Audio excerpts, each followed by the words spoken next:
মা হওয়া কেবল মুখের কথাই নয়, অনেক কষ্ট করে একজন মা তার সন্তানকে পৃথিবীর আলো দেখায়। কিন্তু যদি সেই বাচ্চাটিকে চুরি করে বিক্রি করে দেয় নিজেরই কোনো প্রিয় মানুষ, তখন সেই মায়ের অবস্থা কেমন হয়? সেই মা নিজের সন্তান হারানোর কষ্ট কিভাবে সহ্য করবে?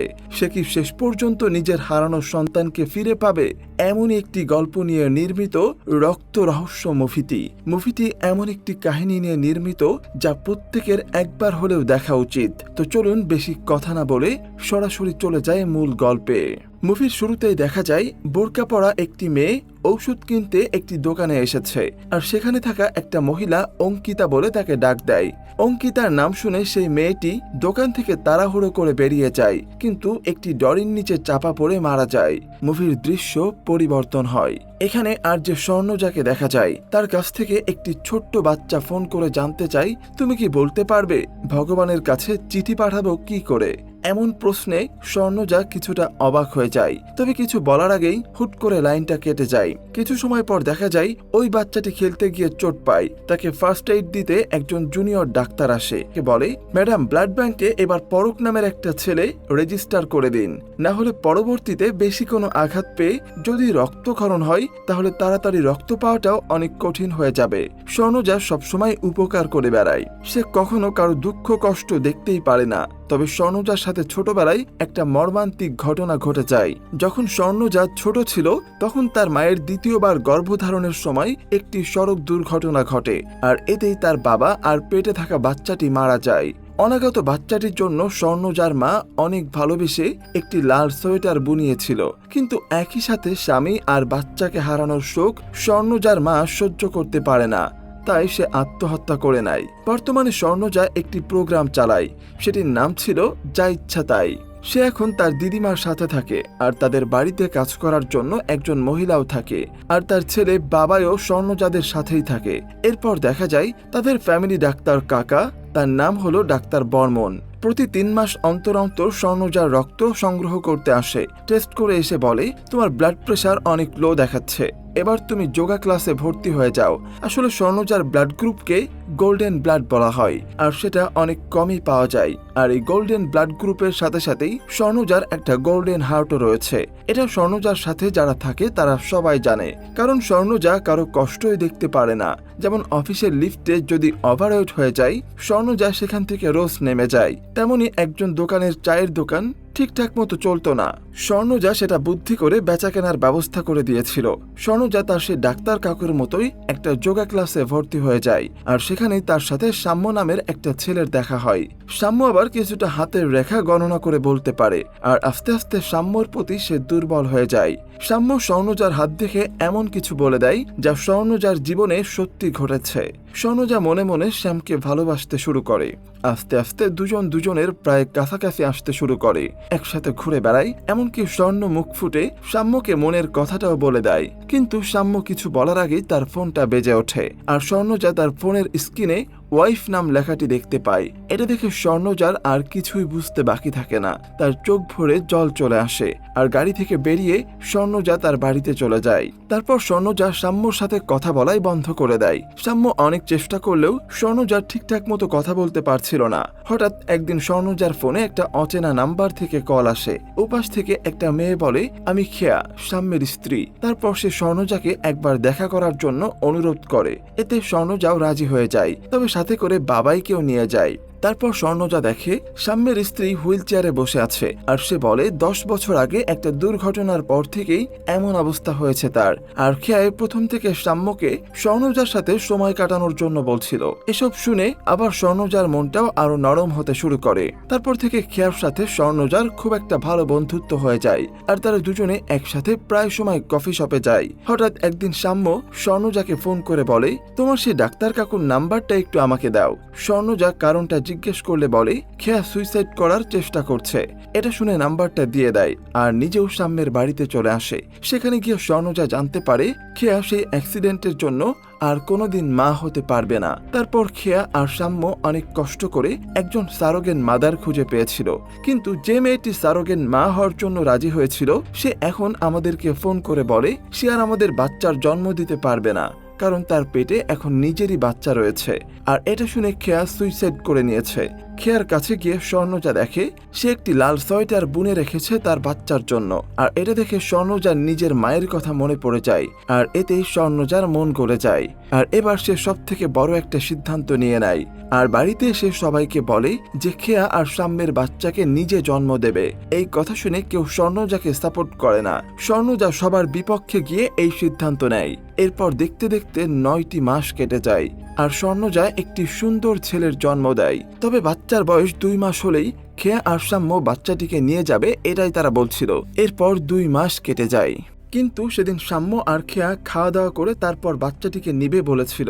তার আগেই তারা কাউকে কিছু না বলে বাচ্চাটিকে নিয়ে চলে যায়। স্বর্ণজা উঠে তাদের কাউকেই দেখতে না পেয়ে সাম্যকে ফোন করে। সাম্য বলে, যাওয়ার সময় তোমার অনেক কষ্ট হতে পারে, তাই না জানিয়ে আমরা চলে এসেছি, তুমি প্লিজ কিছু মনে করো না। আর তারপর থেকে স্বর্ণজা ভেঙে পড়তে শুরু করে, আর এটাই তো স্বাভাবিক। স্বর্ণজা সারাদিন ওই বাচ্চাটার কথাই মনে পড়তে থাকে। এই একটা কষ্টের মাঝে তার আরো একটা খবর চলে আসে, তার ডাক্তার কাকা অ্যাক্সিডেন্টে মারা গেছে। এরপর কিছুদিন এইভাবেই কেটে যায়। স্বর্ণজাও আবার তার কাজে ফিরে যায়, আর আস্তে আস্তে সে নিজের জীবনটা গোছাতে শুরু করে। আর এভাবেই দেখতে দেখতে 6টা বছর কেটে যায়। সিনেমার বর্তমানে শিফট হয়। সেই বোরকা পরা মেয়েটি লরির ধাক্কায় মারা যায়। সেদিন সন্ধ্যায় স্বর্ণজা তার পরিবারের সবাইকে নিয়ে নিউজে দেখছিল যে অঙ্কিতা সেন নামের একটা মহিলা লরির নিচে চাপা পড়ে মারা গেছে। তবে অঙ্কিতা বলে যে মেয়েটার কথা বলা হয়েছিল সেখানে খেয়ার ছবিটা দেখাচ্ছিল নিউজে। আরো বলা হয়েছিল যে ওই অঙ্কিতা আর তার স্বামীর বিরুদ্ধে শিশু পাচারের অনেক অভিযোগ রয়েছে। আর যে মেয়েটিকে দেখে অঙ্কিতা পালিয়ে গিয়েছিল সেই মেয়েটিও একবার তাদের সারোগেট মা হয়েছিল। এত কিছু শুনে স্বর্ণজার মাথায় যেন আকাশ ভেঙে পড়ে। তারপর বাবাইকে নিয়ে স্বর্ণজা থানায় চলে আসে আর সব ঘটনা পুলিশদেরকে জানায়। তারপরে স্বর্ণজার কথা মতো খেয়া আর সাম্যর ঠিকানায় চলে আসে। গিয়ে শুনে তারা ফেক নাম্বার ব্যবহার করে থাকতো। তাছাড়া হাসপাতালে যত ফাইল ছিল সবকিছুই চাল, আর সেখানেও তাদের ফেক আইডি দেয়া হয়েছিল। আর সাম্যের কোনো ছবি পুলিশ কোথাও খুঁজে পায়নি। আর তখনই বাবাইয়ের কিছু মনে পড়ে যায়। আর সে বলে, লাস্টের দিন খাওয়া দাওয়া করার সময় সবাই মিলে একটা সেলফি তুলেছিলাম। তবে সেই ছবিটি ঠিক করে দেখার পর তারা বুঝতে পারে সেখানেও সাম্য নিজের মুখটা লুকিয়ে রেখেছিল। এরপর হঠাৎ স্বর্ণজার মনে পড়ে যায় খেয়া অনেক ভালো ফেসিয়াল করত, আর সে স্বর্ণজাকে একটা কিট উপহার দিয়েছিল। স্বর্ণজা সেটা ব্যবহার করেনি, ওটা এনে পুলিশকে দেয়। তবে তাতে কিছু সাহায্য হয় তাদের।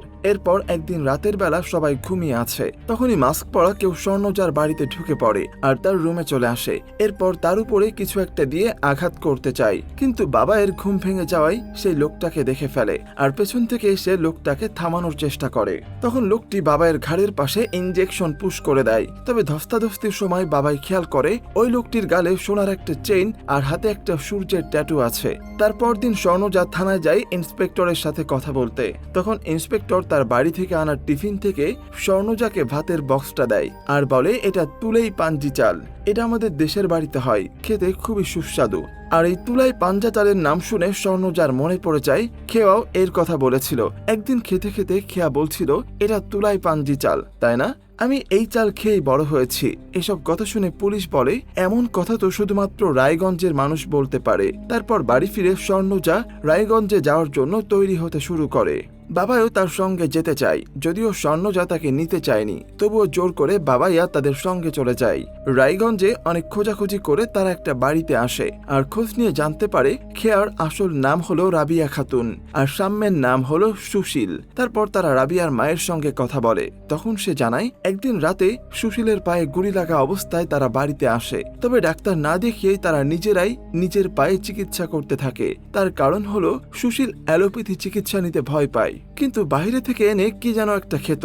এরপর যেই ঘরে সাম্যরা ছিল সেই ঘর তল্লাশি করতে শুরু করে আর দেখতে পায় একটা বোতল রয়েছে, আর সেটা সেই একই ব্র্যান্ডের যেটার ফেসিয়াল কিট স্বর্ণজাকে দিয়েছিল। তার মানে সাম্যরা অনেকদিন ধরেই এই ব্র্যান্ডটাকে বিশ্বাস করে আর অনেকদিন ধরে এই ব্র্যান্ডের জিনিসপত্র ব্যবহার করছে। এটা দেখে তারা সেই ব্র্যান্ডের ক্লায়েন্টের তালিকা চেক করার চিন্তা করে। এরপর 3 জন রায়গঞ্জ থেকে কলকাতায় ফিরে আসে আর পাশের একটা দোকানে চা খেতে যায়। এমন একটা সময় একটা বল এসে স্বর্ণজার পায়ে পড়ে। সেটা দেখে স্বর্ণজা বলটা পা দিয়ে শট মারে, কিন্তু সেটা একটা ছেলের মাথায় গিয়ে লাগে। স্বর্ণজা ছেলেটার মাথায় হাত বোলাতে গেলে দেখে ওই ছেলেটার মাথায় একটা ট্যাটু আছে। আর তার আবারও মনে পড়ে যায় যেই যোগা সেন্টারে ভর্তি হয়েছিল সেখানে ট্রেনারের হাতে সূর্যের একটা ট্যাটু ছিল।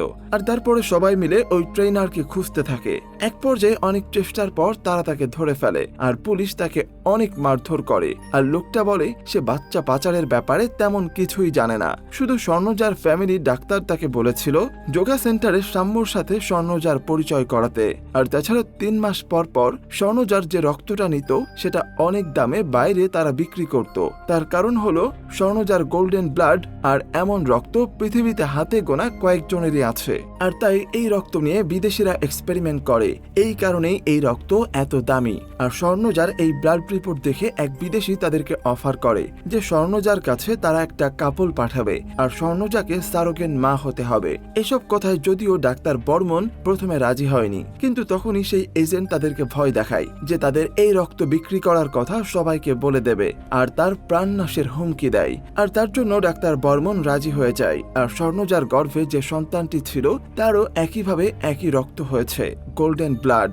আর এই বাচ্চাটা কেনার জন্য অনেক বড় বড় কোম্পানি থেকে বিশাল বিশাল অফার এসেছিল, কিন্তু সাম্য বাচ্চাটিকে খুঁজে পায়নি। আর বাচ্চাটিকে খুঁজে পাওয়া যায়নি বলেই সেই এজেন্টের লোকেরা সাম্যর পায়ে গুলি করেছিল। আর ওই বাচ্চাটিকে যদি না খুঁজে পায় তাহলে সাম্যকে তারা মেরে ফেলবে। ট্রেনার আরো বলে সেই সাম্যর কথাতেই স্বর্ণজার বাড়িতে গিয়ে তারা তাকে অ্যাটাক করেছিল। এত সব ঘটনা শুনে স্বর্ণজা কেমন যেন সবকিছু গুলিয়ে ফেলে আর সে ছুটে ওয়াশরুমে চলে যায় এবং কান্না করতে শুরু করে। অন্যদিকে দেখা যায় সাম্য একজন মহিলাকে তার স্ত্রী সাজিয়ে ওই পরক নামের ছেলেটিকে অ্যাডাপ্ট করে সেখান থেকে নিয়ে যাচ্ছে। এদিকে স্বর্ণজা বলে আমার আর আমার ছেলের ব্লাড অনেক রেয়ার, তাই তো তার রক্ত ব্লাড রেজিস্টার করা থাকবেই। আর এই কথা অনুযায়ী পুলিশ খোঁজ নেয় আর তারা জানতে পারে এরকমের ব্লাডের একটি ছেলে অনাথ আশ্রমে আছে, বয়স 5 থেকে 6 বছর হবে আর তার নাম হলো পরক। এটা শুনে তারা সেখান থেকে ছুটে যায়। তবুও গিয়ে শুনে একজন কাপল এসে পরককে অ্যাডাপ্ট করে নিয়ে গেছে, তবে তারা কোনো ডিটেলস দেখাতে রাজি ছিল না। তবে স্বর্ণজা তাকে শুধুমাত্র জিজ্ঞাসা করে সেই লোকটার পায়ে কি কোনো অসুবিধা ছিল, যা শুনে সেই অনাথ আশ্রমের ইনচার্জ বলে হ্যাঁ, লোকটা তো হুইল চেয়ারে বসে এসেছিল, তার মানে তো আপনারা ওকে চেনেন, তাহলে নিজেরাই তার সঙ্গে যোগাযোগ করে নেন। কথাবার্তার মধ্যে ইন্সপেক্টরকে ফোনে জানায় সেই আয়ুর্বেদ ওষুধের 8টা পার্সেলে আসতো কলকাতায়, তবে তার মধ্যে 6টায় একটা মুদি দোকানে দিয়ে আসতো। এটা শুনে সে অর্ডার দেয় তাড়াতাড়ি যেন পুলিশ সেই দোকানে চলে যায়। পুলিশ ওই দোকানে গিয়ে জিজ্ঞাসাবাদ করতে থাকে। আর ঠিক তখনই সেই মহিলাটি সেই দোকানের দিকে আসছিল যে কিনা সাম্যের স্ত্রী সেজে পরককে অ্যাডাপ্ট করে নিয়ে এসেছে। পুলিশ দেখে সে পালানোর চেষ্টা করে, কিন্তু তাকে পুলিশ ধরে ফেলে। এপাশে সাম্য পরককে ওই এজেন্টের কাছে নিয়ে আসে। তারা পরককে একটা নির্জন জায়গায় নিয়ে আসে আর কিছুক্ষণের মধ্যেই সেখানে পুলিশ এসে পড়ে। স্বর্ণজা আর বাবাও সেখানে চলে আসে। ওদের দেখতে পেয়ে সাম্য পরককে নিয়ে পালানোর জন্য রেডি হয়ে যায়। বাবাই এসব নিচ থেকে লক্ষ্য করে আর সে উপরে দৌড়ে যায়। এদিকে পুলিশের বিদেশি এজেন্টকে অ্যারেস্ট করে ফেলে। অন্যদিকে পরককে সাম্যের কাছ থেকে নিয়ে বাবাই আর পরক উপর থেকে নিচে পড়ে যায়। স্বর্ণজা ছুটে গিয়ে দেখে বাবাই সেখানে মারা গেছে। তখন তাড়াতাড়ি করে তারা পরককে হাসপাতালে নিয়ে যায়। সাম্যকে সামনে দেখে স্বর্ণজা পাগলের মতো আচরণ করতে শুরু করে, অনেকগুলো চড়থাপ্পড় মারে, এমনকি পাশে থাকা ইট উঠিয়ে তাকে মারে, কিন্তু ইন্সপেক্টর তাকে থামায়। পরককে সবাই মিলে হাসপাতালে নিয়ে যায় আর স্বর্ণজা পরককে রক্ত দেয়। তারপর বাবাইয়ের শেষকৃত্য করে। এরপর দেখা যায় 2 মাস পরের ঘটনা। স্বর্ণজা সেই অনাথ আশ্রম থেকে অফিসিয়ালি পরককে দত্তক নিয়ে নেয় আর স্বর্ণজাকে আশ্রমের ইনচার্জ একটা লাল সোয়েটার দেয় আর বলে পরককে একজন ডাক্তার আমার কাছে রেখে গিয়েছিল। আর তখন এই লাল সোয়েটারটা পরক পরা ছিল আর আমি সেই সোয়েটারটা খুব যত্ন করে রেখে দিয়েছিলাম। সেই দিন ওই ডাক্তার আমায় বলেছিল বাচ্চাটার অনেক বিপদ, আপনি একদিনের জন্য একটু রাখুন, আমি পরদিন এসে নিয়ে যাব। আর বাচ্চাটার ব্লাড গ্রুপ অনেক দুর্লভ, আর এই কথাটা আপনি কাউকেই বলবেন না। এই কথা বলে সে সেখান থেকে চলে গিয়েছিল, কিন্তু সে আর কখনোই নিতে আসেনি। তার মানে সেই রাতে ডাক্তার বর্মনই এই অনাথ আশ্রমে পরককে রেখে গিয়েছিল। তবে সেই দিন ডাক্তার বর্মনকে খুন করে অ্যাক্সিডেন্টের নাম দিয়ে দেওয়া হয়েছিল। তার মানে পরককে বাঁচাতে ডাক্তার তাকে লুকিয়ে এই অনাথ আশ্রমে দিয়ে গিয়েছিল।